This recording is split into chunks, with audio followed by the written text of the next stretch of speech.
Welcome to 122 and an eighth, and this is the Cowabunga Chronicles. I'm your sewer rat, Chris, joined by Nolan.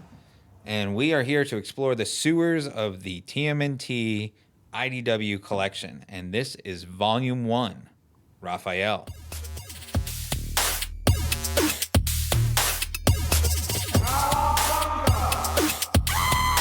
Take your friends, Nolan.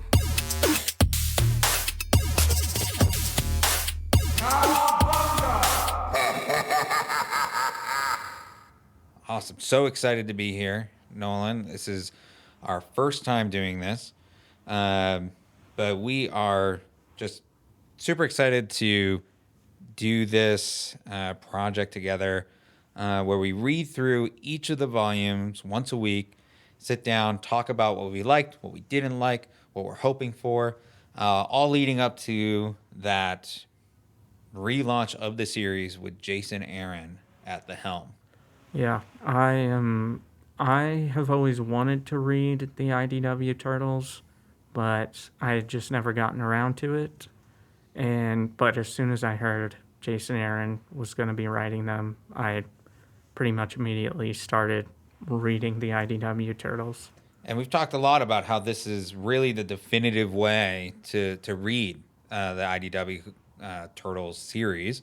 They have 150 in the main line. They're on their road to 150 issues, but that's just the straight like main line Turtles. You have all of the offshoots, the one shots, these small micro series here and there. So the catalog is robust, and so this collection, I think, is really the best way to do it. Otherwise, you got to go single issue hunting, and that is just a bear that, frankly, I am in right now as a collector.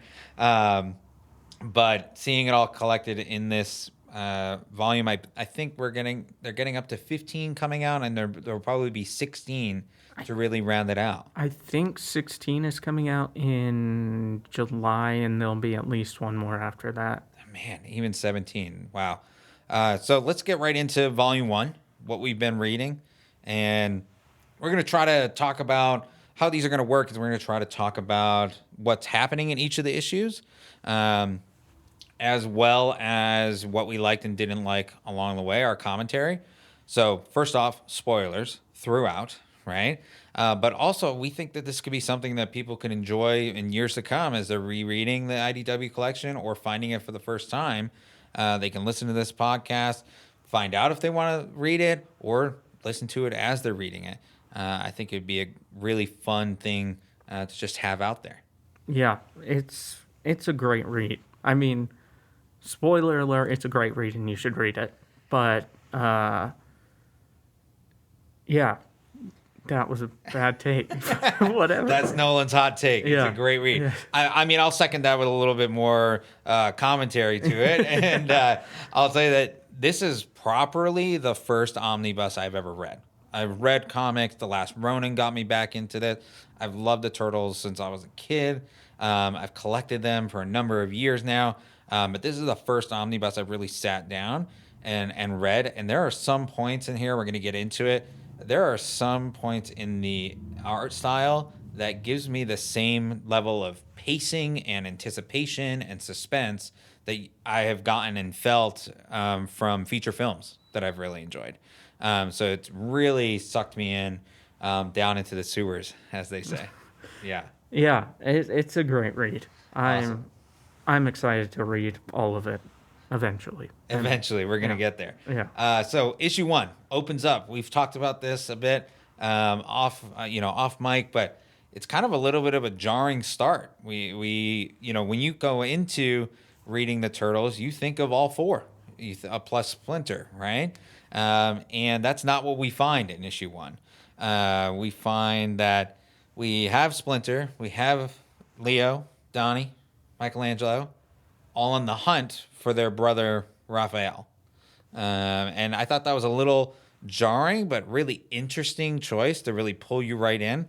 What were you thinking when you saw that? When I first started reading it, I didn't realize that one of them was missing.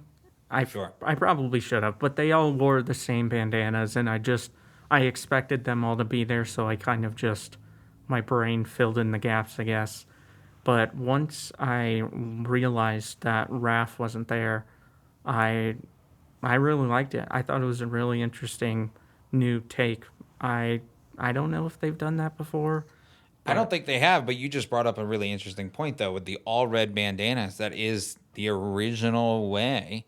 In the night, we're coming up close to the definitive 40th anniversary of the Turtles. They were originally only drawn with red bandanas, and the only way to discern the difference between them was their weapon set. Um, so that little bit of kind of homage to that, and we're going to talk about some other little homages that we found that were little Easter eggs throughout, and they've been fantastic.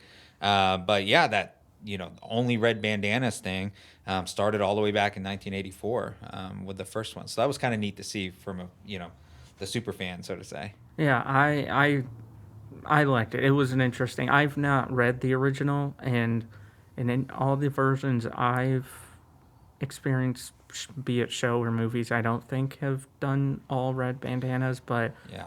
I really liked it, and I like their explanation for why they all had red bandanas as well. Yeah, we'll definitely get into that. And Yeah. I mean, really, it was the introduction of the color bandanas was really for the TV show. It was really, I think it was 87, 88, around there was the introduction of all that. Not just for the show, but then, Turtle Mania and merchandising and all that good stuff to be able to tell them apart very easily and not just look at their weapons because they became less reliant on their weapons. That's not the case in this story, which is really awesome to see. So a little bit more about that first issue. We meet them with a fight with Hobbs. Hobbs is another mutant character, cat-like character, and I think it's their first appearance. You also get introduced to a company called StockGen, where April O'Neil is working. There's also another really important later on character named Chester. You get introduced to him. And then I just think this is such a cool way to introduce Raphael to Casey, who is sometimes called the fifth turtle in a lot of iterations of the Turtles. Casey is dumpster diving, looking for food. He's on his own. He has no clue about his brothers whatsoever. Raph is dumpster diving. Sorry, who did I say? Casey. Casey is not dumpster diving. Raphael is dumpster diving, looking for scraps, looking for food, looking for some pizza. He has no idea about three other turtles that look like him. He's just trying to survive, and then he happens to see Casey. He doesn't know his name at that point, but he happens to see Casey getting abused by his father. So physically abused, yelled at, and punched through the window. Kind of an interesting moment, though. A little callback Easter egg. He finds a certain T-shirt in the dumpster, right? Well, no, yes, sort of. He goes to a neighborhood, and in the backyard, he sees a shirt hanging up, drying, presumably, and it says Cowabunga on it. And he makes a little comment about it. I forget what it was. Yeah, he said something about that kind of being funny or something like that, but he's really more interested in getting some pizza or some food, and that's what he ends up finding. But I thought this was such an interesting way, more importantly, how he meets Casey, and really forms his first relationship with him. And so that's where we end issue 1. Yeah, issue 1 ends with him breaking in the house, and he makes a comment, and then that's the cliffhanger of the issue. Yeah, and he kind of so when we pick up in issue 2, he's sort of scared his father out of the Casey's father out of the house, and he's making sure that Casey's okay, and they become friends right there. But the start of issue 2, I believe, is back in StockGen, and the Foot appear out of nowhere. Nobody knows who they are. They're just swords guys, I think they call them. And April is overseeing 4 small turtles, and a rat. And I think this is before we go further, it's really important. I think the overall writing structure of this entire first volume and further in the next couple of volumes, they definitely jump between different time frames. Yeah. And it's very important to keep up with that, and understand where you are in the story, especially when that jump happens between issues, and the micros and things like that. But what do you think of that writing style? How did that work for you? I'm okay with it. It didn't bother me. I'm used to that type of structure though, so if to someone who isn't, I could see how it would be a little jarring and to get used to. But yeah, I'm okay with it. With it being my first omnibus, it just took me a second. Didn't take much. But, the first time you go from seeing 4 fully grown turtles, you flip the page, and now it's back to them in the lab being taken care of by April, really making sure that you're not missing that like 18 months earlier or a year earlier kind of time setting. Super important. So, yeah, so April O'Neil has this connection to the Turtles and Splinter, at very young age, and this is really reminiscent of the Turtle Bay, right? The Michael Bay TMNT rendition where the origin was April O'Neil having taken care of the turtles, as a lab tech and things like that. So not the reporter angle, save, damsel in distress kind of meetup kind of thing. Yeah, I think I prefer this. I've never been a huge fan of April being a reporter. I know it's super iconic with her character, but it's just never really done anything for me. Sure. I like of course, like the original version, right? Where, they black out the lights, save her kind of thing. And that's how they kind of meet up, and it becomes a parallel story for them, but it's not like central to the story that she is the news reporter. But yeah, I mean, the cartoon and everything really leaned heavily on that and brought up that iconic image of her as the news reporter. So the Foot appear, Splinter becomes sentient all of a sudden. It's not clear why or how at that moment in the art, but he hits the alarm, and he's trying to escape with all the turtles. He rounds them all up. They're all baby turtles.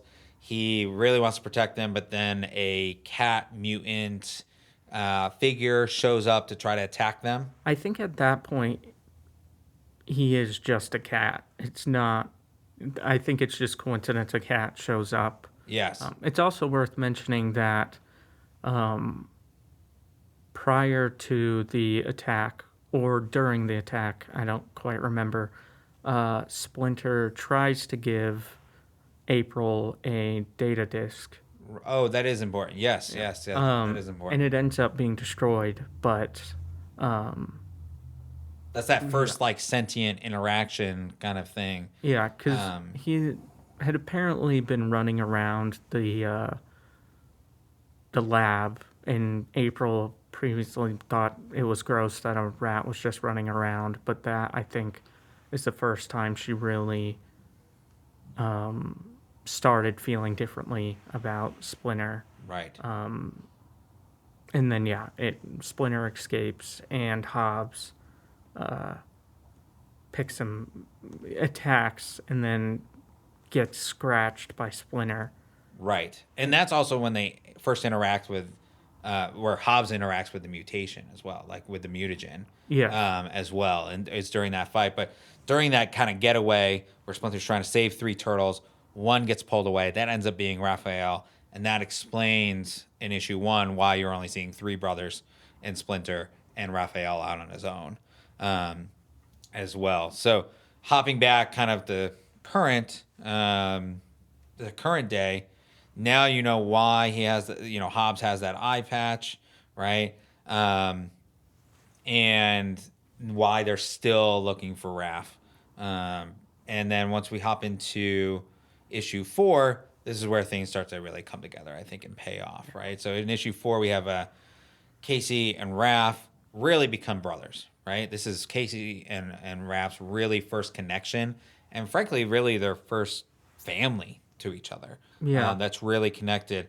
And it only grows throughout the rest of the volumes, for sure. But I think it's really interesting that Casey sort of came first, quote unquote, in Raph's eyes. We'll talk a little bit about that later. But Casey and Raph end up running into Hobbs, who Raph has no idea he has this history with because of his age and things like that. But Hobbs definitely remembers him. And they square off. It looks like a Central Park or something like that in New York City. But you were going to say? As well, throughout the issues, the Turtles and Splinter are looking for Raphael, but Donatello and Michelangelo are starting to kind of lose hope that Raph is still out there, and that kind of becomes a little bit of a plot point where they are ready to move on and help others on their patrol, whereas Leo wants to follow what Splinter wants, and that is to keep looking for Raph, and that is what, and then that ends up leading them eventually to Central Park as well. At the same time. Super interesting to bring that up because I do think that's like the first point where you start to see almost balance between the brothers eventually, in the sense that you have two doubters, so to say, but then you have a leader, right? Yeah, and you have that leader who is flawed, but he's still the leader, and he, kind of exerts himself as like that. And then the other two support him in that, even if they have their doubts and they're voicing it. And so one, like you said, the doubts being expressed was interesting, but more interesting to me was that was the first time you really saw Leonardo kind of step up in the role that we know him to from previous iterations. Because they kind of end up on a compromise of they will start patrolling and helping people, but look for Raphael at the same time, right, instead of just looking for Raph and doing patrols just for that. Right. And then, like you said, they show up in Central Park. You also find out that Hobbs was recruited by StockGen to get the Turtles back, as well as Splinter. And as Hobbs and Casey and Raph are squaring off, Hobbs is about to win, and that's when the other three show up. And there's a specific cell and art piece in the book where the ninja stars are being thrown, and I think they say ninja stars. And you were talking about how you found it interesting they were called ninja stars. Yeah, I just thought it was weird because you'd think, I believe they're called shuriken, and I just feel like it was kind of strange that they'd call it ninja stars. And I know they are not quite well trained yet, but I just feel like Splinter would mention something, or I don't know. I just thought it was a little strange that they called them ninja stars as opposed to their proper name. Yeah, and I think there's something to be said for they don't know their backstory yet. They don't know their origin quite yet, exactly, which we're going to get into in just a few issues. And maybe that would change, but I thought it was an interesting point that you brought up. And who knows? Maybe I may just lack information. Maybe they are just called ninja stars, and you can call them either inner sliced, and it doesn't really matter. Sure. But super important point that happens here. They not only show up just as Raphael and Casey are about to lose, they turn the tides of the battle. They are about to win, and Raphael is standing over Hobbs to kill him, and Leo stops him. And so you think about Raphael's experience of this. One, he was a complete loner. He now has one friend, that's Casey. And then out of nowhere, 3 turtles show up that look exactly like you, having thought that you were the only one that looks like you. and now one of them is telling you not to do something, right? And so there was I thought that was a really interesting moment about, Leo drawing that line and Raphael sort of, kind of being submissive in that moment and listening in that moment. I thought that was really interesting. Yeah, it also just really shows even or reinforces Leo's role as the leader of the four, anyway. For sure. And I think that rage and things like that become a theme as we continue reading as well, Yeah. and balanced out. There is next a one shot called A Lot to Learn. I thought this was a really interesting, introspective one shot. It's Raphael's internal monologue as he is living with and learning the story and how they really are brothers, but also sort of trying to feel like he's catching up to their training. But at the same time, he has like street level experience and compared to their like dojo training experience, feeling like he can outpace them. And so he feels left out with this new family that is definitely his family and has this kind of longing for the belonging that he has with Casey that he initially established. Yeah, it picks up. It's like a month later, I think. I believe so, yeah. Yeah. So, and it's very short. It's like 8 Right. pages, but it's a very effective use of those pages, and it is a very interesting character. It does really interesting character work with Raph.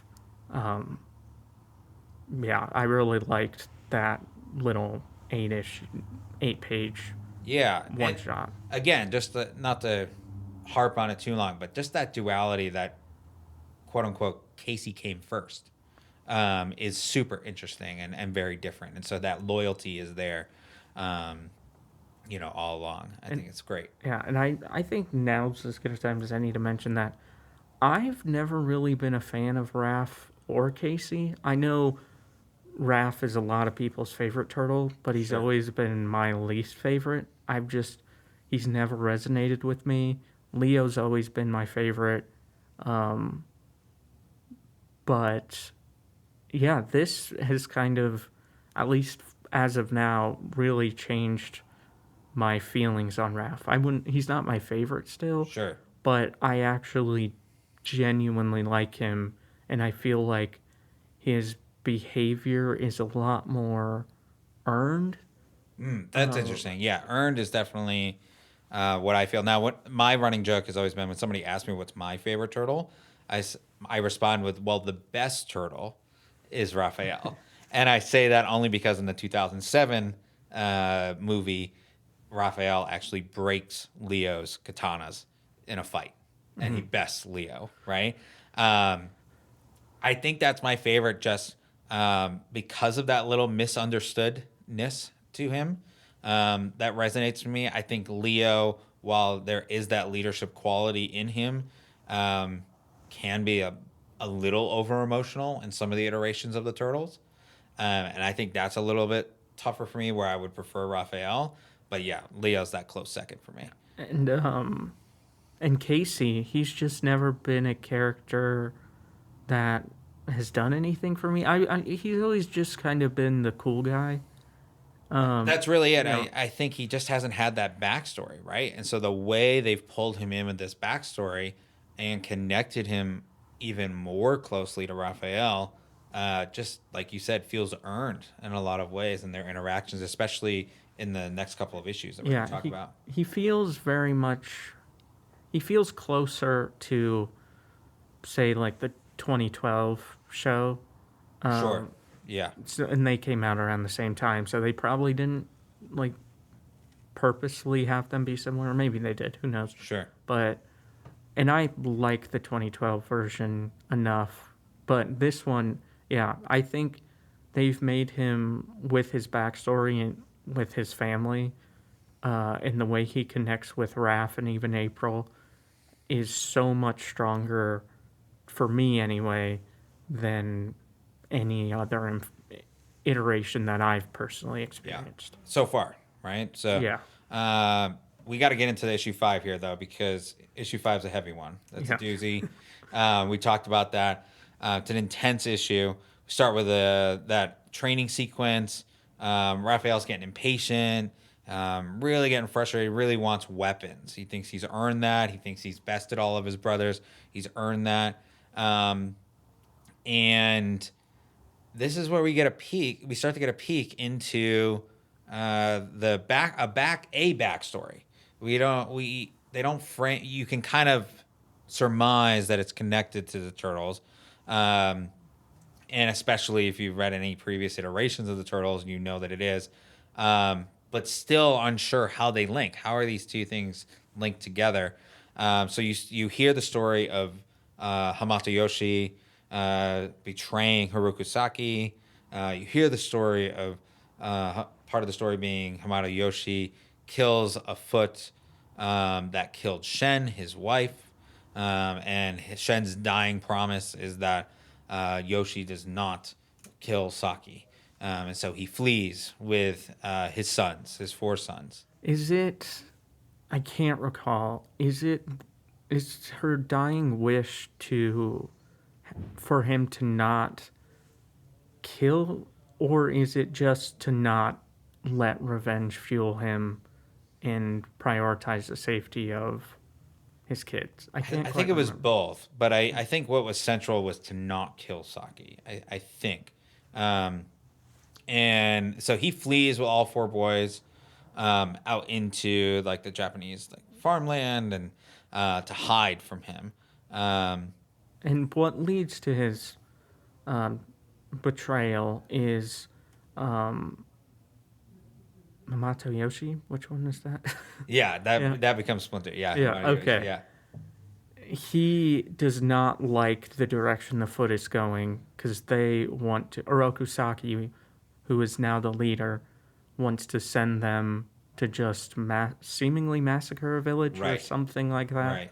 And so Hamato Yoshi openly speaks out against Oroku Saki, and at that point, it's all about, like, Oroku Saki, it's all about revenge for him for doing that. Right. And I think there's an interesting take in there, right, is that the Foot Clan actually was a force for good before Oroku Saki. Yeah. Is that it was a defender more than ruiner, right? And that it was really Oroku Saki who, really turns them into that evil organization that Hamato Yoshi doesn't want to be and have any part of.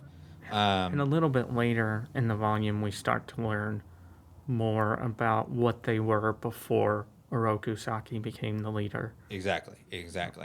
Fantastic. So that storyline, it kind of hops back to the present day, and you find out that Casey is bad at school, and maybe April can help him along with that. And then we jump right back, and we go right back into the feudal Japan story, where Saki catches up with Hamato Yoshi, and pretty gripping and generally graphic. A couple of pages where he watches his 4 boys, die in front of him at his hand, and then he dies as well. And so you're left wondering how this is connected. How is this story that seems to have a finality to it connected to our present day story? And you can tell that Splinter is narrating this while in the present, but he has not told the Turtles yet. And yeah, go ahead. Because that's when... Is it... I thought it was him telling them the story of... I thought it was him narrating the story. Not quite yet. Turtles. That's what's really interesting. It's not quite yet. He says this story reminds him of another story. And Oh, so okay. he tells this story, and so you're left as the reader, listening to this feudal Japan story and gripping tale, frankly, knowing that it connects somehow, but you can't quite be told. And then he stops as he comes back to the sewer to be with his boys. This is the moment, though, that they go from the red bandanas to the color ones. Yeah. And it's, in the art, you can make the link between the four sons that were depicted in feudal Japan and the colors they were wearing as part of their, traditional Japanese clothing are the same colors that he gives to each of the turtles. And at that moment, he also gives Raphael his first size. Yeah, and it also, I don't know if it was revealed here or a little earlier, that the reason why the three turtles were in red was to honor Raph as they search for him. And that's when Splinter, at the end of the issue, Splinter gives them the bandanas, each their individual colors, and Raph the size, like you said. Yeah, and I think one of the turtles even says, "How did you know my favorite color?" And that's when he sits down and tells them the story. Oh, okay. Yeah, that's when he sits down and tells them the story. But you're still left wondering as the reader, how are these things linked? There's a finality over here, and we have our present day over here. So you're left on a cliffhanger on issue 5, but again, so much happening in that. And it's also worth mentioning, or going back to it a little bit, April is she after the events of after the attack by the foot, she wants some training, so she puts out an ad that for some martial arts training or just fighting training in general, Right. she will tutor whoever, and that's when, That's what I mentioned Yeah, about him yeah. helping with Casey with school. Yeah. Helping Casey with school, but Yeah. and that's what I mean about how you have to read this, and it makes it a little bit difficult to tell the sequence of how these things are happening, right? Because we're jumping in and out of storylines, but it's written way better than we could ever Yeah. speak to it. Right? Yeah, it speaking it doesn't do it justice, but when you read it, it's very smooth and all of it makes sense. Plus, Yeah. the art for the flashback stuff in this specific issue is there's sort of a tint of Almost like a it's like a what would you call that? A sepia to it, like a sepia tone to it for sure. Yeah. And I think we're gonna get better at telling these just flashbacks in and out as we keep doing these, right? Yeah. So that'll be great. Next, we have a one shot with Raphael, and then a one shot with Michelangelo. Raphael is the introduction of Alopex, sort of this cat-like mutant, wolf-ish mutant. Yeah. Shows up to be a trickster of sorts, a trickster character, and is trying to trick Raphael and Casey. Raphael's trying to help at first, and then realizes through the fighting style that they have been tricked, and bringing Alopex back to the sewer would not be a good idea. And so I think, this was interesting to introduce that character again as that trickster and professional fighter, but then also showing Raphael's compassion, kind of getting the better of him for a moment. Yeah, and the reason why him and Casey are out is because once a week, maybe, he still goes patrolling with Casey without the other turtles, because the rest of the time it's with the other turtles. And there's a couple of moments where there's a realization or an acknowledgement from Splinter and the other turtles that that's what Raph needs. Yeah. That Raph needs that to be, whole, so to say. And I think that's a really cool acknowledgement of that relationship and how that works. So very interesting. I would say one thing that kind of bothered me about the issue, I really enjoyed it, but at the end of the issue, there's sort of like Raph's inviting Casey into the sewer. I don't know if to live with them or just to really be a part of the team, and that doesn't really go anywhere right away. It eventually comes more into play, but it just felt like a empty setup. I was kind of hoping there'd be more to that, but Sure. there wasn't. And eventually, it does sort of happen, but it's Well, they have completely met different once action. already. Yeah, So at the very least, like he knows of them. They have met once already. So maybe a little more earned than not Yeah. in that regard. But I can see what you're saying there. I think Raphael in this issue was excited to find another mutant that needed help yeah, for a moment, right? And was excited to bring somebody else into that world before realizing that that would be a bad idea and it was overall a trick. So bringing Casey into that world and sharing that with him, I think makes sense here. But I can see what you mean. yeah. It's less about I don't know. I just felt like there was a little bit of a setup at the end that didn't go anywhere in that regard, and it Sure. eventually does. It's not a completely empty setup. It's just the context of why it happens is very different. Yeah. One last note on Raphael's issue. You do see some characters that look like Bebop and Rocksteady. Yeah. And I thought that was really an interesting kind of nod to those characters. Yeah, because you see the glasses of which one has the kind of Oh, Bebop. And you have like the purple like mohawk. Yeah. Like that's the big one. Yeah. I thought that was the telltale sign. So, yeah, just kind of lookalikes. They don't really refer to them as that, but just kind of that little nod there. I imagine they will. I mean, they're connected to Have Splinter. to somehow, Yeah. right? Yeah. Because don't they complain about not having any mutation or something? Yes, at that point. Yeah. Yes. And then you see Splinter, not Splinter, Shredder at the end. Yes. That's the first like proper modern day look Yes. we I see of believe. him. It's just very quick, but Yeah, I think it's like Yeah. one page. So next up, we have the Michelangelo issue. I've talked about this with you before. I think it was a fun issue. I think the art style is different.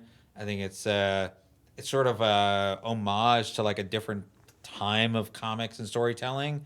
In some ways, it's called the Dresden Diamond Heist. And who knows? Maybe this will pay off in like future volumes or something like that. But I felt like it was the least connected to the rest of them. The only thing I could like maybe say that I liked about it was I appreciate when you start to hear how the turtles are thinking. And I think in this issue, you start to see Michelangelo's little bit of loneliness, a little bit of wanting to be out there, Yeah. that kind of thing. I want to be where the people are, right? Like kind of thing. But overall, like this didn't quite do it for me. yeah, it was all right. I don't really have much to say about it. I thought it was kind of fun. And if we're gonna chalk it up to fun, I'm down with it. Yeah. I think just in the pacing of everything else, and the pacing of the rest of the stories, it was just surprising to me to like get a fun story in the middle of all that. Yeah. And who knows? Like you said, maybe it'll come back into play. Hopefully it does. So we are about halfway through. We hope everyone is enjoying this. Yeah. We are having a great time talking about it. If you're not enjoying it, don't let us know. We don't want to know. We Yeah. don't want to hear it. Yeah, absolutely. Send it to 122 and an eighth. Yeah. Yeah. Send it to Craig. Yeah, Craig will hear about it. Yeah. Yeah. And Great. just Craig only. And if anybody else, he won't tell us. He might not. He might not. He We'll wants see. he wants us to be terrible. Is that it? He'll say that's not true, but we all know.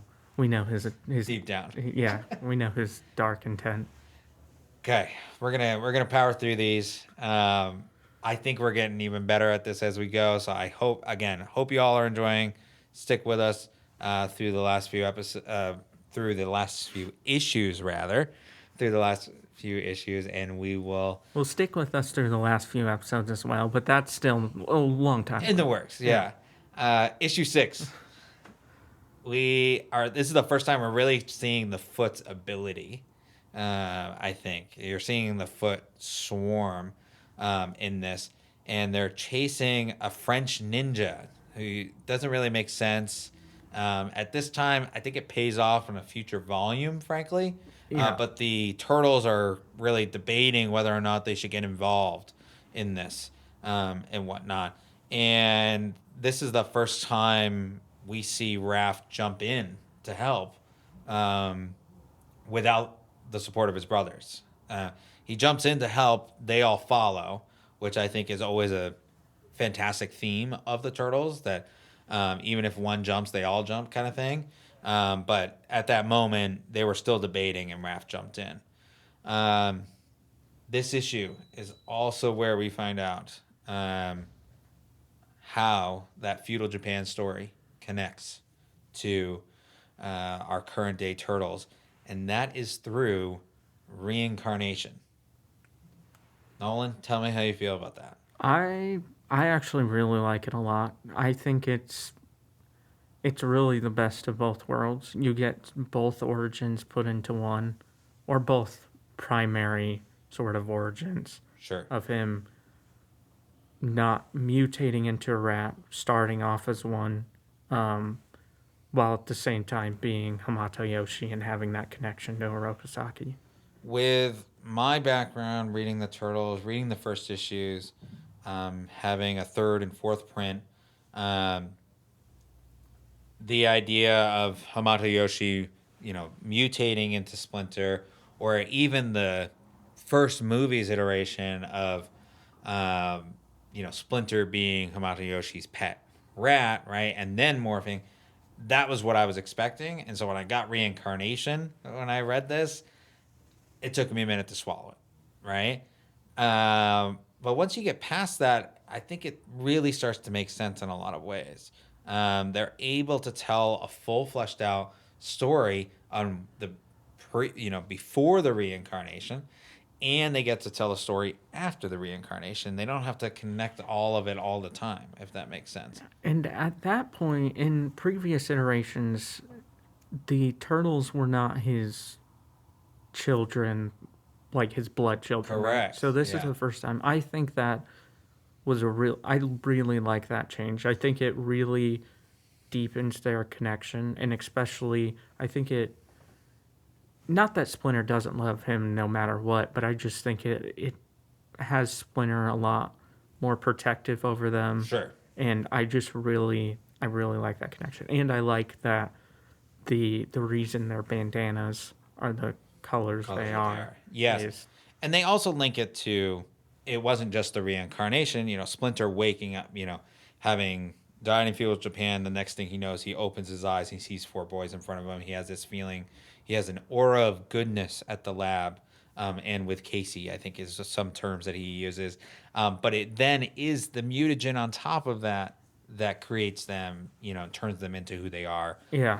In this. So you're kind of getting the reincarnation, but then this little bit of science Yeah. to swallow as well. I do appreciate that they aren't, when they reincarnated, it wasn't just, they aren't the exact same personality-wise. They are still different. It's not like they woke up and were suddenly the exact same as what they were. Exactly.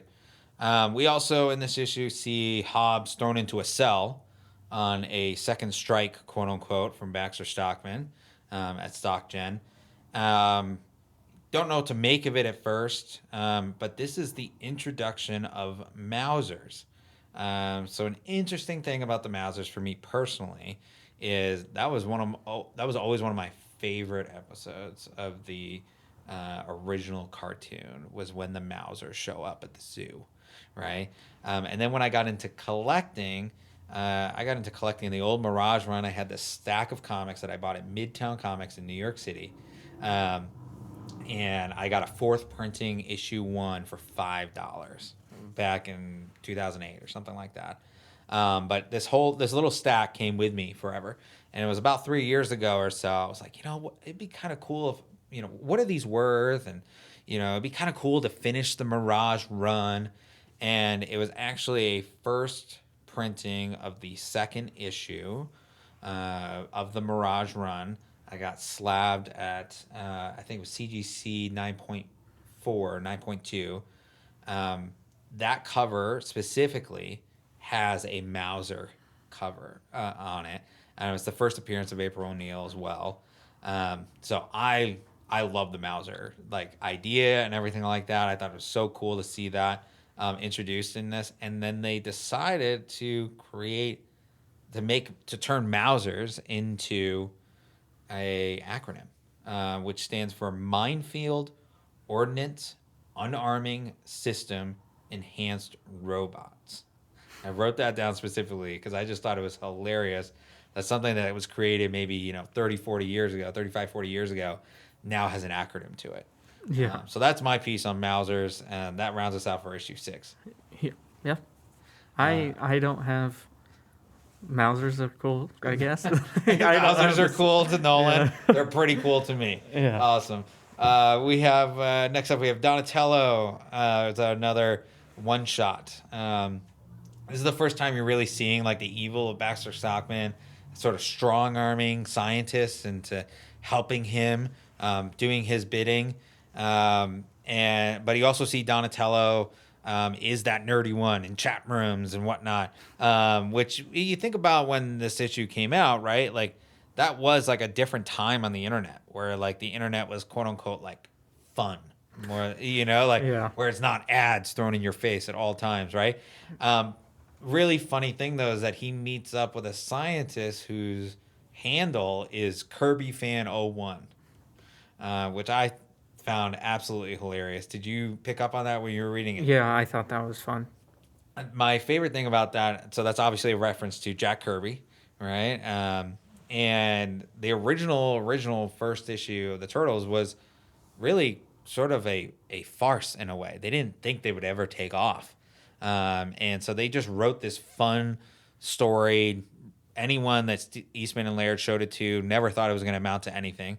And here we are 40 years later doing a podcast about it. But they introduced all these kind of homages into that one issue that they thought they were going to read.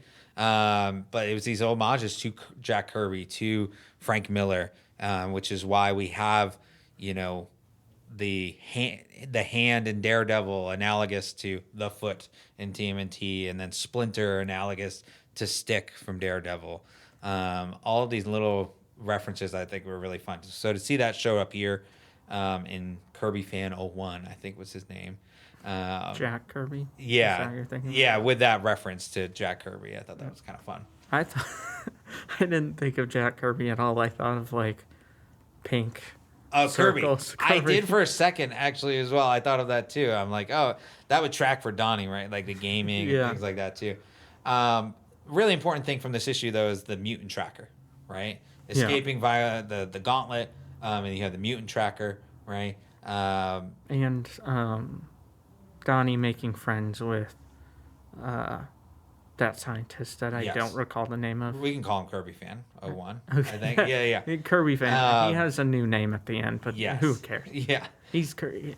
He'll coming always off of be Michelangelo, I was suspect of how well this will pace and everything else. But this one seemed to pay off pretty quickly.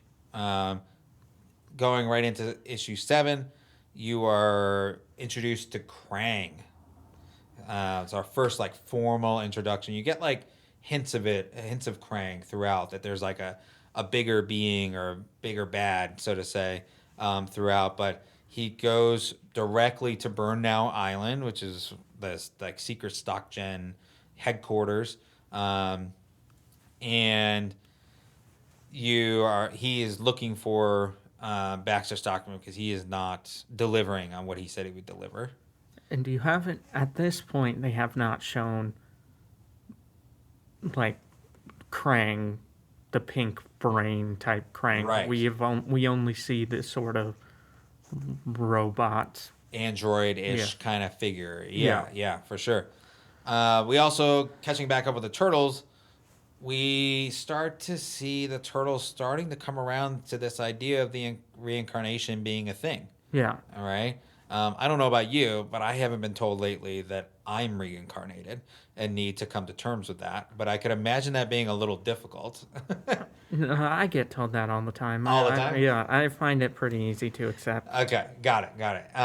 And so maybe you had a similar experience to them because they were talking about how they've started to have flashbacks and feelings about things. I think in a later issue, um, Michelangelo like understands Japanese out of nowhere, right? And he's like, "How did I do that?" And so they're slowly starting to come around to this idea that this might be a true thing. Donnie is the most apprehensive about it For because sure. he's just he's very scientific, and it just reincarnation seems silly to him that it would be real. Right. So he's the most Like apprehensive. yeah, and I would say Leo is probably the most open. at the Open very to it, yeah. I think he is like I was saying before about that like emotional thing with him. Like he wants to believe Master Splinter. He wants to believe who's now his father, right? Yeah. Formerly, he wants to believe in those emotions, and then he has these flashbacks and these dreams and things like that to sort of reinforce that. I think as well, just Leo does not see. I think Leo trusts Master Splinter wholly. He does not see any reason. Unquestionably. Yeah, Yeah. does not see any reason for him to lie about that. Right. Not that the others don't trust him, but they just are not the same level of just. Unabashedly, Yeah. unquestioning. Yeah. Which So it's probably to a fault to Leo with how. and that's kind of what I mean about like how they show this like spectrum of emotions across all of them, and that really balances them out. I think it's fantastic. Really important in this issue though is that Hobbs uses that tracker and shows up with the Mausers to their sewer, and Splinter, Leo, and Donnie end up being trapped while Raph and Mikey are out getting pizza from Mikey's favorite joint, I think. Yeah. What was the guy's name? He has like a friend who just Would give him pizza scraps, so to say. or make him a pizza, and every night will be out back to secretly give it to him. Yeah, exactly. So they're out getting pizza, and Splinter, Leo, and Donnie are trapped. All seems doomed. And I think right at the close of this issue is where Raph and Mikey show up to help. And what's interesting is in issue 8, it starts with Raph kind of stepping into that leadership role, splitting up Raph and Mikey. Mikey saving Splinter and Donnie, while Raph tries to go help Leo fend them off. And we cut from that battle scene to now back to Stockman and Crane talking delays, and really saying that they need to prioritize getting the turtle blood so that they can duplicate the mutagen process that they're trying to do. You don't know why they need it or why it's important or like what their real motivations are, but that is what Baxter Stockman's like end goal is. They mention Alapex in this, and her attempt at trying to infiltrate them and that kind of thing, and having that go wrong. So we see that happening, that interaction. You can see how imposing Krang is, I think, in that, and the control that he's exerting over Stockman, I think, is really interesting. Cutting quickly back to the sewer. The turtles defeat the Mausers, but it is not without realizing that Hobbs has gotten away with Splinter. Yeah. Super interesting. It's worth noting, I don't know how exactly it mixes in. Can't quite remember, but during this time, you sort of start to see April and Casey's relationship start to grow because they have started training, and I think they're out at dinner or lunch or something, and April starts to tell Casey about StockGen and what happened there. The break-in. Yeah. Yeah. And that ultimately leads Casey to taking April back to the sewer. And I think they show up right after. Right as Splinter was taken. Yeah. But yeah, he's the first one to really make that connection between April's previous work and those turtles and how she never saw those turtles again and the rat. And he realizes, oh, wait, you need to see this. Yeah. And brings her to the sewer. Really interesting moment, really fun moment, I think. I think she name drops Splinter, and that's what Yes. ends up that, like, the light bulb goes off. Yeah, and when they show up, April can't take it and passes out, which I think is such a fun moment and levity in a very serious issue, because that is an homage to that first scene in the first movie. Yeah. Right, where she shows up and passes out and comes to on the couch, kind of thing. So they come to the realization that Splinter has been kidnapped. And so realistically, our past 8 issues, right, has been a theme of them being apart, coming back together, things happening while they're apart, but when they're together, they're okay, right? I think that's been kind of an interesting plot point throughout, is that they're still learning about each other and they're still learning their strengths and weaknesses, and they're slowly through these experiences, learning that they're better together. So. We do get a one-shot with Leonardo, and I think this is the first one that really feels connected to the main storyline. Leo has a plan, sort of, as always. Leonardo has a plan, right? Yeah. Who would have thought? And they decide to split up to cover more ground to find Splinter. And he's starting to get more and more of those flashbacks from his previous life. But he runs into a lot of Foot Clan members. A lot of Foot Clan members. And he also sees a homeless woman, I believe, and really like the ruthlessness of the Foot, and tries to protect her. Yeah. And this is the first time you see Leo's first real rage, really, in any iteration that I've seen the Turtles. Just seeing Leo have almost like Raph level rage, and like at minimum. Was interesting to see. He fends off all of them. He's talking through. He has that inner monologue of like change of scenery, right? And what he's thinking through the fight. And I think that's super interesting. But there is a kind of penultimate fight at the end that was really cool. Because I feel like if I remember correctly, it has been a little bit since I read it, but he decently holds his own against the Foot, and then you get this sort of like the final boss or the boss fight, and he does as well as he can, but he ends up getting defeated, and I believe he then he falls into a dumpster, ultimately falls off a building into a dumpster. And I think the interesting thing about that is, like, as the reader, you just see this as sort of like a master foot soldier, and you're left questioning, like, is this Karai? Is this Shredder? Is this a new character? You can't really tell. You don't really know.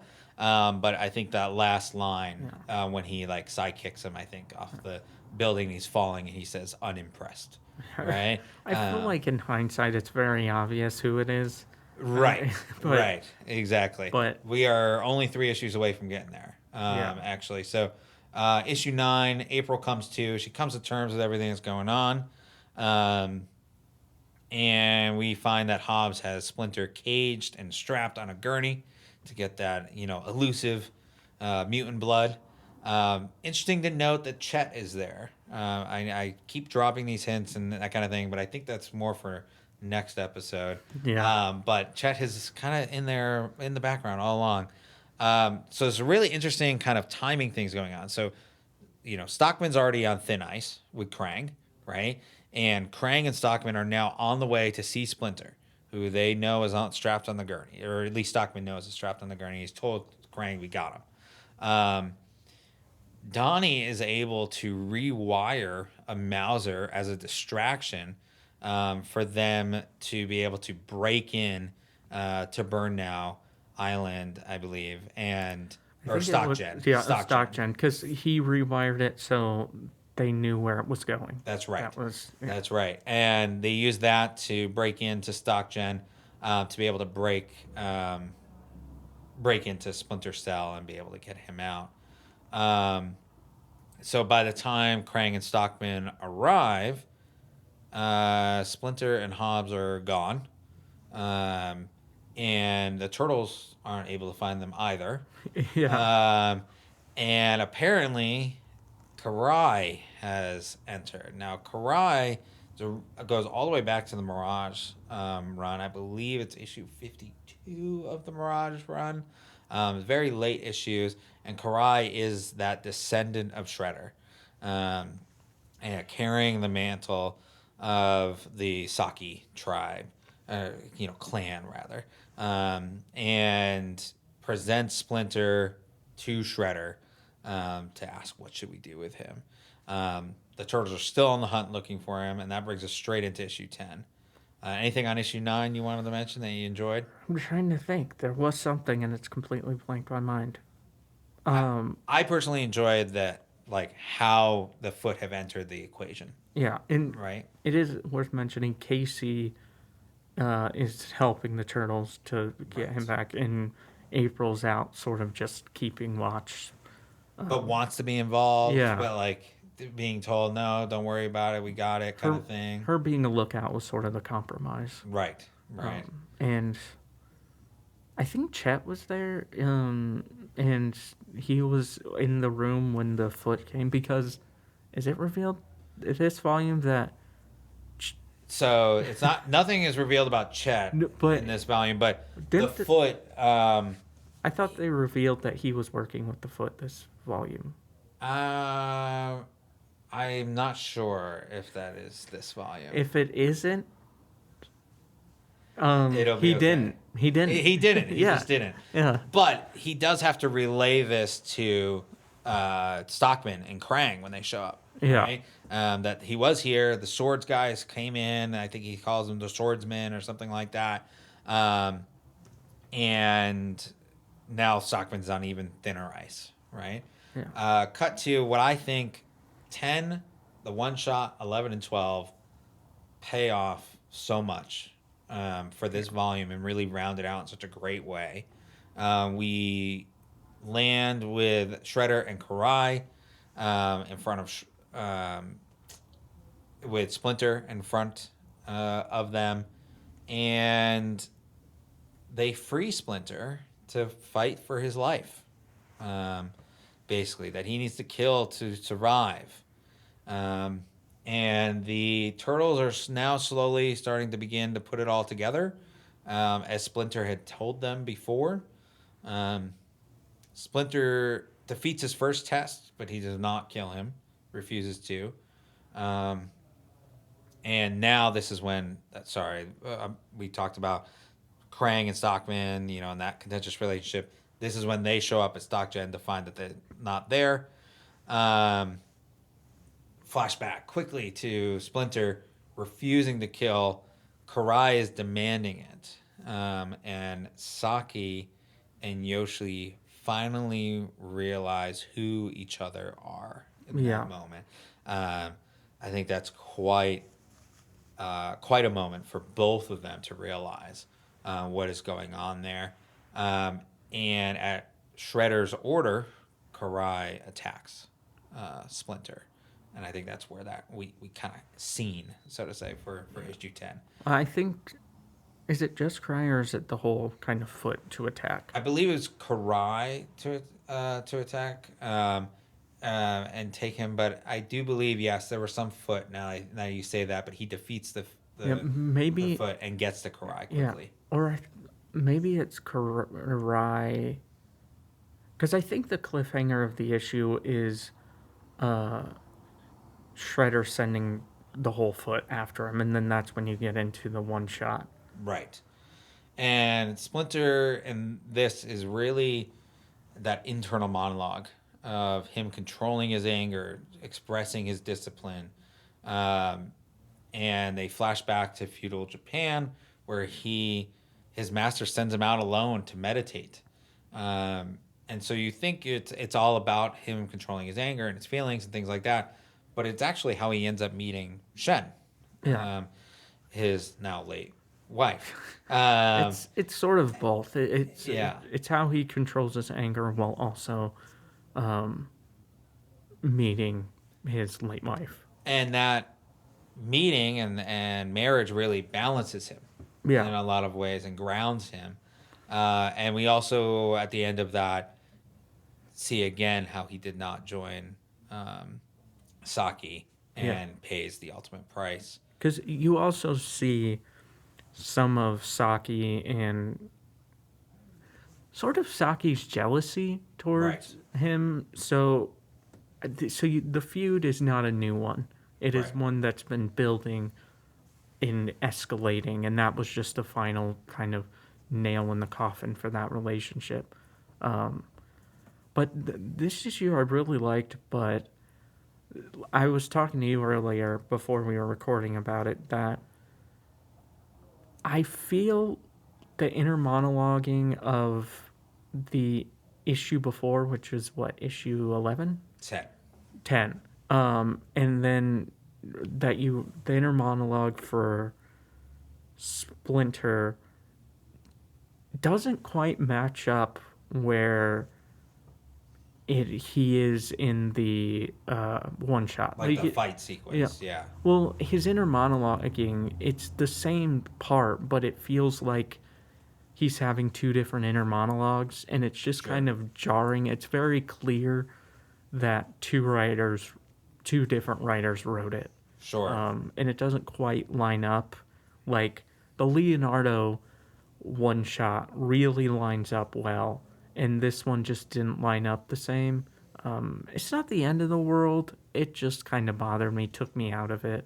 For that, I mean, seeing how he meets his wife and things like that, I think that pays off dividends, Yeah. right? That's really the winner in that. Yeah, I mean, it's still a good one shot. That stuff is great. It's mostly the more modern stuff that bothers me in the way it connects to the previous issue. We got issue 11 and then issue 12 being that big one. So issue 11, we have this kind of cuts quickly between the Turtles and then Splinter's fighting. Splinter does defeat the Foot and then Karai and then Alapex. And he is, again, referencing that anger and discipline that he is trying to express while he is also, fatiguing through all of these fights, right? Yeah. And after defeating everyone and only having Shredder left, Splinter decides he needs to kill Shredder, even if it mars his soul, is what he said, is that there is no end to this other than that eventuality. I think this was a very quick issue overall, but again, the pacing of it, this is where I start to feel like cinematic in its pacing and its emotion. I think it's fantastic. Yeah, I believe this is the issue as well, where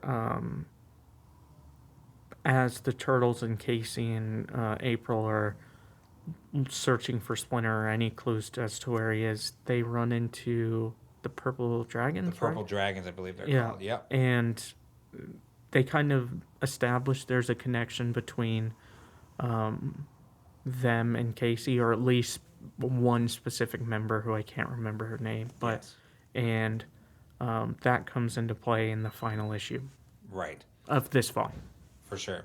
So speaking of the final issues, a lot of notes here, a lot of things happening, and frankly, the whole issue is full of action. Shredder and Splinter are fighting for the first time. Splinter is weak and fatigued from those previous fights, right? Which makes you wonder, like, what could have happened if he really wasn't fatigued, right? That Shredder had to tire him out to be able to ultimately almost defeat him, right? And Splinter is this whole time focusing on his family, focusing on his past life, focusing on his current life and family. And they do this through these repeated flashbacks and cells of the flashbacks throughout. And just as Splinter is about to lose, the Turtles break in along with Casey and the Purple Dragons. thought it was a really interesting point that Casey and Raphael were the first ones to fight Alopex. I didn't notice. Yeah, kind of calling back from there. Leo fights Karai as leader versus leader in a lot of ways. And Mikey attacks Shredder to save Donnie and Splinter.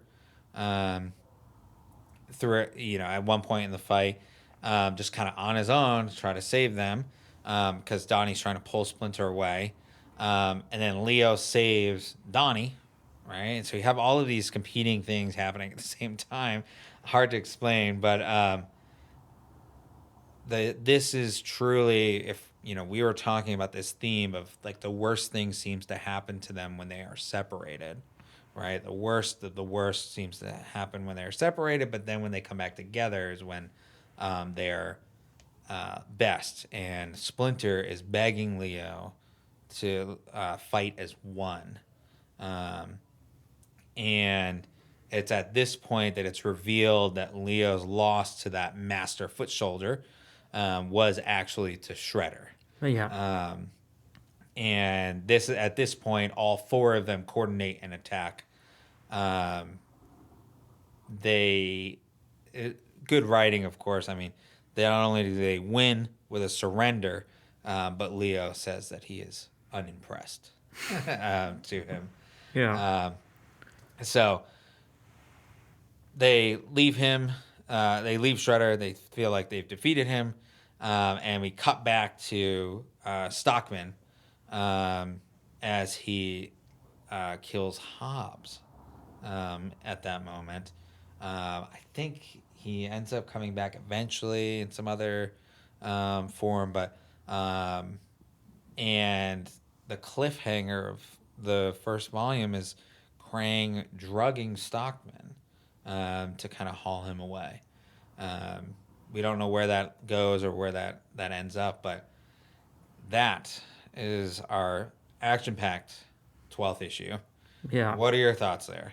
I thought it was a perfect ending. It sort of felt like the ending to a movie or an ending to a season of a show. It closes out this final volume really well, where it leaves you wanting more, but if you were just reading this, makes you feel very satisfied.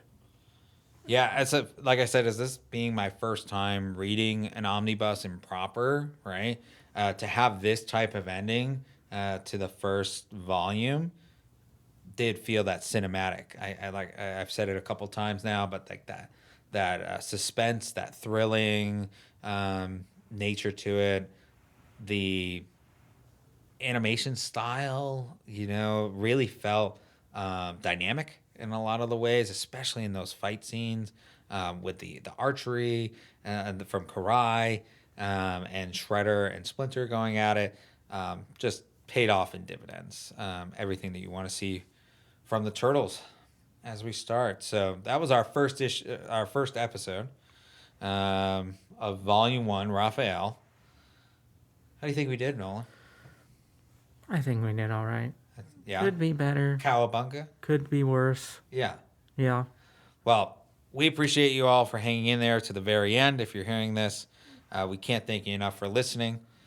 We hope you enjoyed our first episode of the Cowabunga Chronicles as we chronicle the TMNT IDW Collection Volume 1 Raphael. We'll be doing this weekly with one volume per week, leading up to the relaunch of the TMNT IDW series, written by Jason Aaron. And we should mention that if you want to pick up the volume, you can get it at the Arcade Comics. Yeah. Absolutely. Yeah. Fantastic. Should we end with a Cowabunga? 1, 2, 3. Cowabunga. Thanks. The Cowabunga Chronicles is sponsored by StockGen Laboratories, hosted by Chris and Nolan, and produced by the Arcade Comics. If you are interested in the TMNT IDW collection or pulling the new Jason Aaron TMNT series that releases July 10th, both are 20% off and include free bags and boards. Be sure to pull the series before final order cutoff only at the Arcade Comics on East State Boulevard in Fort Wayne, Indiana.